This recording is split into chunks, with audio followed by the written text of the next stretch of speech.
નમસ્તે પ્રિય મિત્રો, અમારી ચેનલ શ્રેષ્ઠ વાતોમાં આપનું સ્વાગત છે, જ્યાં અમે તમને રહસ્યમય અને અનોખી માહિતી આપીએ છીએ.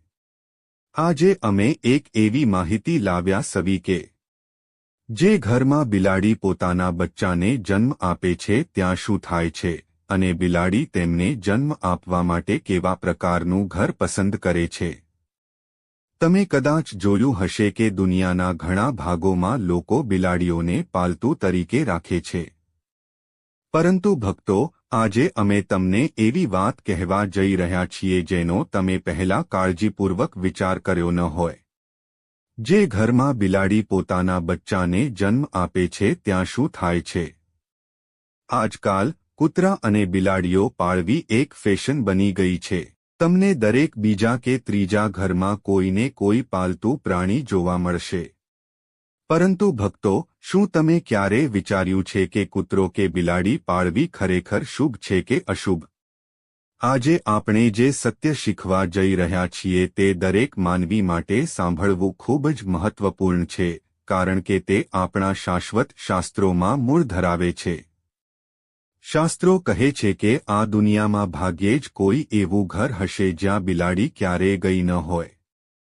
ભક્તો, બિલાડીઓ દરેક જગ્યાએ જાય છે જ્યાં માણસો રહે છે. પરંતુ શું તમે જાણો છો કે જો બિલાડીઓ વારંવાર તમારા ઘરની મુલાકાત લે તો તેનો શું અર્થ થાય છે? અને જો બિલાડીઓ તમારી આસપાસ સતત મ્યાઉ કરતી હોય તો આ શું સૂચવે છે? કલ્પના કરો કે જો કોઈ બિલાડી તમારા ઘરમાં આવે અને તેના બચ્ચાને જન્મ આપે તો આ પાછળ કયો અદ્ભુત સંદેશ છુપાયેલો છે. અને જો તમે કોઈ શુભ પ્રસંગ માટે જઈ રહ્યા છો અને અચાનક કોઈ બિલાડી તમારા રસ્તામાં આવી જાય તો તેનો શું અર્થ થાય છે? ભક્તો, આજે આપણે આ રહસ્યો ખોલીશું અને તમને જણાવીશું કે આ બિલાડીના શું સંકેત છે. પરંતુ પ્રિય મિત્રો, વિડીયોમાં આગળ વધતા પહેલા મારી તમને એક નાની વિનંતી છે કે વિડીયોને અંત સુધી જુઓ.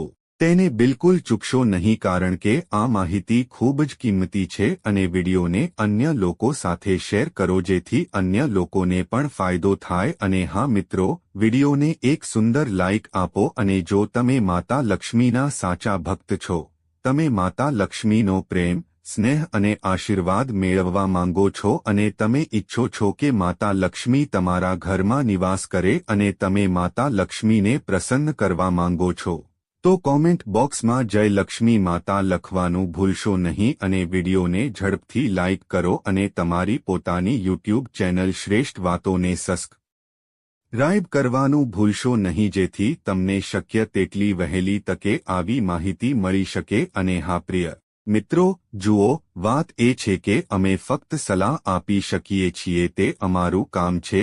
હવે તમે માનો કે ના માનો તે તમારી ઈચ્છા છે.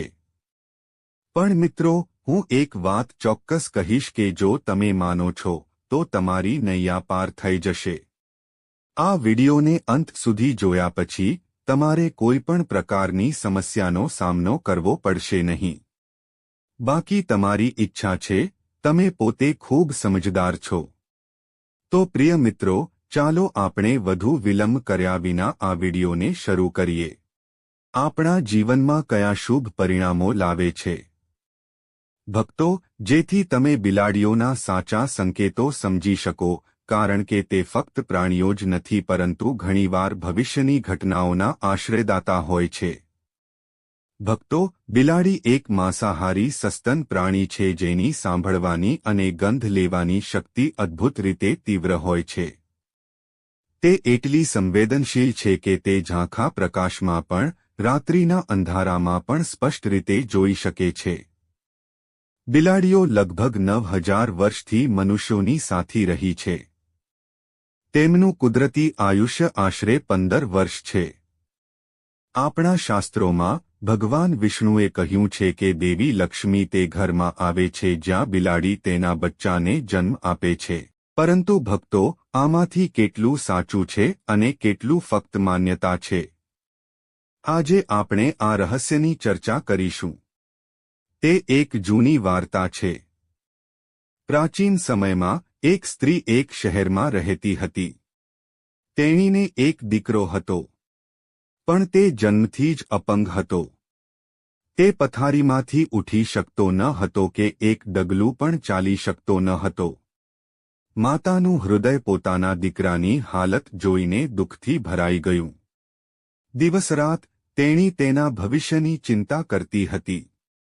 તેનું ભવિષ્ય શું હશે? તે કેવી રીતે જીવશે? સમય પસાર થતો ગયો અને બીજા વર્ષે સ્ત્રીને બીજા બાળકનો આશીર્વાદ મળ્યો. પરંતુ ભક્તો, ભાગ્ય તેના પર બીજી ક્રૂર મજાક રમવાનું નક્કી કરતું હતું. બીજો દીકરો પહેલાની જેમ જન્મથી જ અપંગ હતો. તે ઊભો કે ચાલી શકતો ન હતો. હવે માતાનું દુઃખ અને ચિંતા ઝડપથી વધી ગઈ. થોડો વધુ સમય પસાર થયો અને ત્રીજા વર્ષે ભગવાને તેને ત્રીજા બાળકનો આશીર્વાદ આપ્યો. બીજો દીકરો.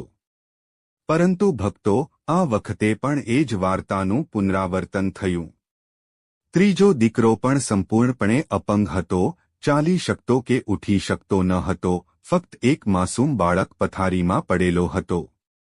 હવે સ્ત્રીનું હૃદય તૂટી ગયું. તેના 3 અપંગ દીકરાઓની હાલત જોઈને તેનું જીવન ઊંડા ઉદાસીમાં ડૂબી ગયું. દરરોજ તે ભગવાનને પૂછતી, પ્રભુ, મેં એવું કયું પાપ કર્યું છે કે મારા બધા દીકરાઓ આ સ્થિતિમાં જન્મે છે? સમય જતાં 4થું વર્ષ આવ્યું અને 4થો પુત્ર જન્મ્યો. પરંતુ પહેલા 3ની જેમ 4થો પુત્ર પણ જન્મથી જ અપંગ હતો. હવે સ્ત્રીની સ્થિતિ વધુ ખરાબ થઈ ગઈ. તે વિચારવા લાગી, કદાચ મારા ગર્ભાશયમાં ખામી છે. તેથી જ મારા બધા બાળકો આ રીતે જન્મે છે. 5મું વર્ષ વીતી ગયું અને 5મો પુત્ર જન્મ્યો અને ભક્તો, 5મો પુત્ર પણ અપંગ નીકળ્યો. હવે સ્ત્રીએ બધી આશા છોડી દીધી હતી. તેની છેલ્લી આશા તૂટી ગઈ. તે ગુંગળામણ ભર્યું જીવન જીવતી હતી. તે સતત આ ભયથી ત્રાસી ગઈ હતી. મારા મૃત્યુ પછી આ 5નું શું થશે? તેમને કોણ ટેકો આપશે? હવે વાર્તા એક નોંધપાત્ર વળાંક લે છે, જ્યાં ભગવાન તરફથી એક સંકેત દેખાય છે. થોડા સમય પછી એક સફેદ બિલાડી સ્ત્રીના ઘરે આવે છે. બિલાડી ત્યાં રહેવા લાગી. થોડા દિવસો પસાર થયા અને તે જ બિલાડીએ તે ઘરમાં 4 સુંદર બિલાડીના બચ્ચાને જન્મ આપ્યો. અને ભક્તો, બિલાડીએ 4 બિલાડીના બચ્ચાને જન્મ આપતાની સાથે જ સ્ત્રીનો પહેલો પુત્ર સંપૂર્ણપણે સાજો થઈ ગયો. વર્ષોથી પથારીવશ રહેલો બાળક ઊભો થયો અને પોતાની મેળે ચાલવા લાગ્યો. આ જોઈને સ્ત્રીના આનંદનો કોઈ પાર રહ્યો નહીં. તેણે હૃદયથી ભગવાનનો આભાર માન્યો. હવે સ્ત્રી બિલાડી અને તેના બિલાડીના બચ્ચાની ખૂબ કાળજી લેવા લાગી. થોડા દિવસો પછી બિલાડીએ ફરીથી જન્મ આપ્યો અને તેનું બીજું બાળક, એક પુત્ર, સ્વસ્થ થયો. આ રીતે બિલાડીના 4 બિલાડીના બચ્ચાના દરેક જન્મથી સાજા થયા. આ રીતે તેના બધા બાળકો સ્વસ્થ થયા. ભક્તો, તેના બધા બાળકો સ્વસ્થ થયા. અને આશ્ચર્યજનક રીતે તે ઘરમાં ક્યારેય ખોરાક અને પૈસાની કમી નહોતી. ઘરમાં સુખ, સમૃદ્ધિ અને આનંદ ભરાઈ ગયો. તેથી જ આપણા સનાતન શાસ્ત્રોમાં કહેવામાં આવ્યું છે કે જે ઘરમાં બિલાડી તેના બિલાડીના બચ્ચાને જન્મ આપે છે, તે ઘરમાં દેવી લક્ષ્મી ખૂબ જ ઝડપી ગતિએ આવે છે. આવું ઘર સુખ અને સમૃદ્ધિથી ભરેલું હોય છે. જો કે શાસ્ત્રોમાં એવું પણ કહેવામાં આવ્યું છે કે બિલાડીને પાલતુ તરીકે રાખવી અશુભ માનવામાં આવે છે. અને જે ઘરમાં બિલાડીઓ સતત રડે છે તેને પણ અશુભ માનવામાં આવે છે. તેથી ભક્તો, ઘરમાં બિલાડીનું આવવું અને બિલાડીના બચ્ચાને જન્મ આપવો એ શુભ માનવામાં આવે છે, પરંતુ શાસ્ત્રો અનુસાર ઘરમાં બિલાડી રાખવી અથવા તેનું રડવું એ અશુભ સંકેત માનવામાં આવે છે. આપણા પ્રાચીન શાસ્ત્રોમાં જણાવાયું છે કે જો કોઈ શુભ કાર્ય માટે નીકળતી વખતે કોઈ બિલાડી તમારો રસ્તો ઓળંગે છે, તો તે અત્યંત અશુભ માનવામાં આવે છે. એવું કહેવાય છે કે જે ક્ષણે તમે કોઈ મહત્વપૂર્ણ અથવા તાત્કાલિક કાર્ય માટે નીકળો છો અને બિલાડી તમારો રસ્તો ઓળંગે છે, તે કાર્ય ઘણીવાર નિષ્ફળ જાય છે. એવું માનવામાં આવે છે કે કાર્યમાં અવરોધોનો સામનો કરવો પડે છે, અવરોધો વધે છે અને સફળતા ટળી જાય છે. અને ભક્તો, શાસ્ત્રોમાં પણ સ્પષ્ટ સૂચના આપવામાં આવી છે કે જ્યારે કોઈ બિલાડી તમારો રસ્તો ઓળંગે છે ત્યારે તમારે તરત જ આગળ વધવું જોઈએ નહીં. તે સમયે તમારે એક ક્ષણ માટે થોભો, તમારા મનને શાંત કરો અને પછી યોગ્ય સમયની રાહ જોયા પછી વિદાય લો. ત્યારે જ તમે સફળતા પ્રાપ્ત કરી શકો છો. આ બિલાડીઓ સાથે સંબંધિત એક મહત્વપૂર્ણ સંકેત છે, જેમ કે આપણા સનાતન શાસ્ત્રોમાં વર્ણવેલ છે. ભક્તો, જો કોઈ બિલાડી તમારા ઘરમાં આવીને જોરથી રડે છે, તો તેને આપણા સનાતન શાસ્ત્રોમાં ખૂબ જ અશુભ સંકેત માનવામાં આવે છે. શાસ્ત્રો અનુસાર એવું કહેવામાં આવે છે કે જે ઘરમાં બિલાડી રડે છે, ત્યાં કોઈના અકાળ મૃત્યુનો સતત ભય રહે છે. આ સંકેતને અત્યંત ગંભીર માનવામાં આવે છે અને તેને ક્યારેય હળવાશથી ન લેવો જોઈએ. જે લોકો પોતાના શોખ માટે બિલાડીઓ રાખે છે તેઓએ સમજવું જોઈએ કે શાસ્ત્રો અનુસાર બિલાડી પાળવી અશુભ માનવામાં આવે છે. તેથી, ભક્તો, જો કોઈ બિલાડીને પાલતુ તરીકે રાખે છે, તો તેમણે આ ઉપદેશ સાંભળવો જોઈએ અને આજથી બિલાડીઓ પાળવાનું બંધ કરવું જોઈએ. આપણા સનાતન શાસ્ત્રોમાં જણાવાયું છે કે બિલાડીઓ જ્યાં રહે છે તે વિસ્તારમાં નકારાત્મક ઉર્જા પ્રવેશ કરે છે. શાસ્ત્રોમાં વર્ણવેલ સંકેતોનું પાલન કરવું અત્યંત મહત્વપૂર્ણ છે. માન્યતાઓ અનુસાર, તમારા માર્ગને પાર કરતી કાળી બિલાડી ડાબેથી જમણે જાય તો જ તેને અશુભ માનવામાં આવે છે. બીજી કોઈ દિશામાં ક્રોસ કરવું અશુભ નથી. એવું કહેવાય છે કે જ્યારે બિલાડી રસ્તો ઓળંગે છે અને બીજા માર્ગ પર જાય છે, ત્યારે તે નકારાત્મક ઉર્જા છોડી જાય છે જે થોડા સમય માટે રહે છે. આ માન્યતા ખાસ કરીને કાળી બિલાડીઓ અંગે પ્રચલિત છે. ભક્તો, બિલાડીના રડવાનો અવાજ પણ ખૂબ જ ભયાનક માનવામાં આવે છે. ઘણા લોકો માને છે કે જો બિલાડી ઘરમાં આવે છે અને રડવા લાગે છે, તો તે કંઈક અપ્રિય અથવા પરિવારના સભ્ય માટે જોખમનું સંકેત હોઈ શકે છે. દરમિયાન, બિલાડીઓ વચ્ચે ઝઘડો કરવો અથવા લડવું એ નાણાકીય નુકસાન, મતભેદ અને ગ્રહોના પ્રભાવનું સંકેત માનવામાં આવે છે. આ જ કારણ છે કે પ્રાચીન ઋષિઓએ આ સંકેતો લોકોને આપ્યા હતા જેથી તેઓ સતર્ક રહી શકે અને કોઈપણ આફત માટે તૈયાર રહી શકે. ભક્તો, જો કોઈના ઘરમાં બિલાડીઓ લડવાનું શરૂ કરે છે, તો એવું માનવામાં આવે છે કે ઘરમાં ટૂંક સમયમાં ઝઘડો અથવા તણાવ પેદા થઈ શકે છે, અને જ્યાં ઝઘડો થાય છે, ત્યાં નાણાકીય નુકસાન પણ થાય છે. આ જ કારણ છે કે પ્રાચીન કાળથી બિલાડીઓના આ વર્તનને એક સંકેત માનવામાં આવે છે. પરંતુ ભક્તો, એક ક્ષણ માટે કલ્પના કરો. જેમ જેમ તમે લાંબા દિવસથી થાકેલા તમારા ઘરમાં પગ મૂકો છો, ત્યારે એક નરમ પડછાયો શાંતિથી તમારી તરફ ચાલે છે. તેની આંખોમાં ચમક, સુંદર ચાલ, તેની પૂંછડીનો થોડો હલાવ અને પછી તમારા પગ પર હળવો બ્રશ. આ કોઈ સામાન્ય હાવભાવ નથી. આ તમારી પ્રિય બિલાડીનું પ્રેમાળ સ્વાગત છે, જાણે કે કહેવા માટે, તમે આવ્યા છો. હું તમારી રાહ જોઈ રહ્યો હતો. આ ફક્ત પ્રાણીઓનું વર્તન નથી, તે લાગણીઓથી ભરેલું બંધન છે. બિલાડીઓ માનવ લાગણીઓને ખૂબ જ નજીકથી સમજે છે. જ્યારે તમે તેમની સાથે વાત કરો છો ત્યારે તેઓ તમારા અવાજના વળાંકને ઓળખે છે. જ્યારે તમે તેમના માથા પર પ્રેમથી હાથ લહેરાવો છો, તેમની પીઠને સ્નેહ આપો છો, અથવા ધીમે ધીમે તેમની આંગળીઓ તેમની રામરામ નીચે ચલાવો છો, ત્યારે તે તેમના હૃદયમાં સુરક્ષા, પોતાનુંપણું અને સંતોષની ઊંડી ભાવના બનાવે છે. જે બિલાડીઓ આખો દિવસ એકલા વિતાવે છે તેઓ આ પ્રેમ અને સાથ માટે વધુ ભૂખ્યા હોય છે. માનો કે ના માનો, તમે પાછા ફરો ત્યાં સુધીની દરેક મિનિટ તેમને એક કલાક જેવી લાગે છે. અને તમે ઘરે આવતાની સાથે જ તેઓ તમારી પાછળ આવે છે, તમારા પગ પર ઘસે છે, મ્યાઉ કરે છે. આ બધું કહેવાની તેમની પોતાની રીત છે. મારો દિવસ તમારા વિના અધૂરો છે. હવે મારા પર ધ્યાન આપો. યાદ રાખો ભક્તો, તમારો સમય, તમારો પ્રેમ અને તમારો સ્પર્શ પાલતુ પ્રાણીઓ માટે એટલો જ મહત્વપૂર્ણ છે જેટલો સંબંધોની હૂંફ માણસો માટે છે.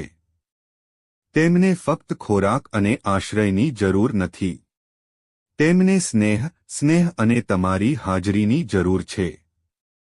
જો તમે તેમને ખોરાક આપવાનો ઇનકાર કરતા રહેશો, તો તેઓ શાંત થઈ જશે પણ તેમના હૃદયમાં એક ખાલીપણું વધશે. તેથી દરરોજ તમારા પાલતુ પ્રાણી સાથે ગુણવત્તાયુક્ત સમય વિતાવો. ક્યારેક તેમની સાથે વાત કરો, ક્યારેક રમકડાથી રમો. ક્યારેક તેમને ખેંચવા દો અને ક્યારેક ફક્ત તેમની બાજુમાં બેસો અને તેમને પ્રેમથી સ્નેહ આપો. આ સમય ફક્ત તમારી બિલાડીને ખુશ કરે છે, પણ તમને શાંતિ, માનસિક શાંતિ અને સકારાત્મક ઉર્જા પણ આપે છે.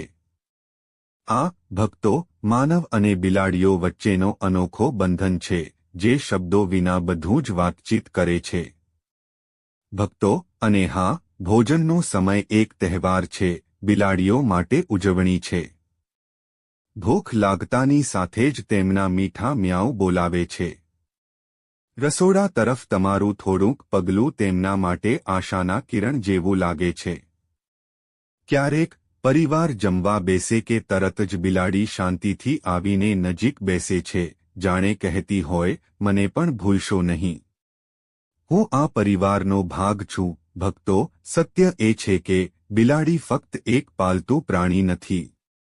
તે તમારા જીવનનો એક અમૂલ્ય ભાગ છે. તેની નાની મજાક, તેની માસૂમ આંખો, તેનો નિઃસ્વાર્થ પ્રેમ અને તેની સાથે વિતાવેલા અસંખ્ય ક્ષણો તમારા ઘરના વાતાવરણને આરામ, પ્રેમ અને પોતાનાપણાની ભાવનાથી ભરી દે છે.